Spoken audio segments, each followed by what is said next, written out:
You've been an elected member of a school board, an elected member of a city council. So you've been at the receiving end of a great deal of assiduous advocacy on the part of delegations. What was that experience like? Well, in some ways, it was very positive and collaborative when people were looking at community problems and wanted to help you to resolve them. But I would say that a good deal of the time, it was very destructive and debilitating because people, and we see this in our own community all the time, people don't tend to mobilize until there's an issue. And then they feel that the way to be effective is to show that they have numbers and to go on the attack.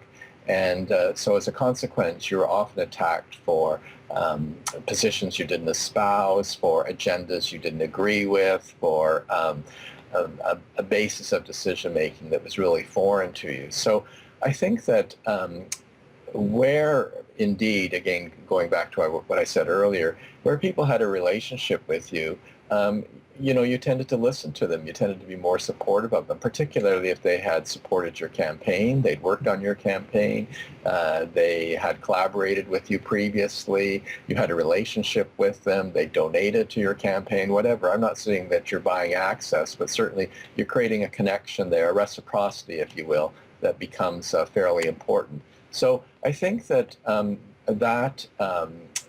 to me was a good lesson to be learned because I sat through budget meetings week after week, month after month. Well, people attacked us, and then, at the end of their 10-minute attack, indicated there was something that they wanted from us. And, you had really tuned them out when they were so negative. So I'm not saying that people should be Pollyanna-ish, but, the reality is there are limited resources. That's the reality.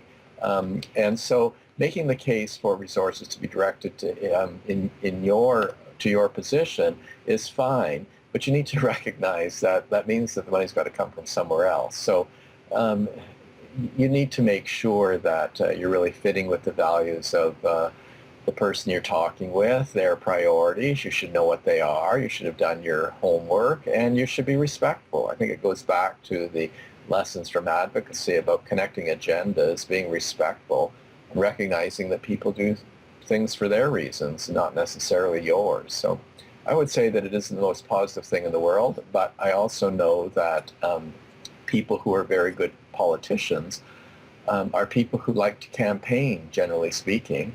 I didn't particularly like to campaign, and so I found it very difficult to listen to people who were offensive, who had a minor issue that they wanted to attack you, over the vegetables in the grocery store. So I think that, choose your position, choose your venue, make sure you're appropriate, and make sure that you're trying to really help the person make a good decision, not tell them they're stupid because you're making assumptions about their motives.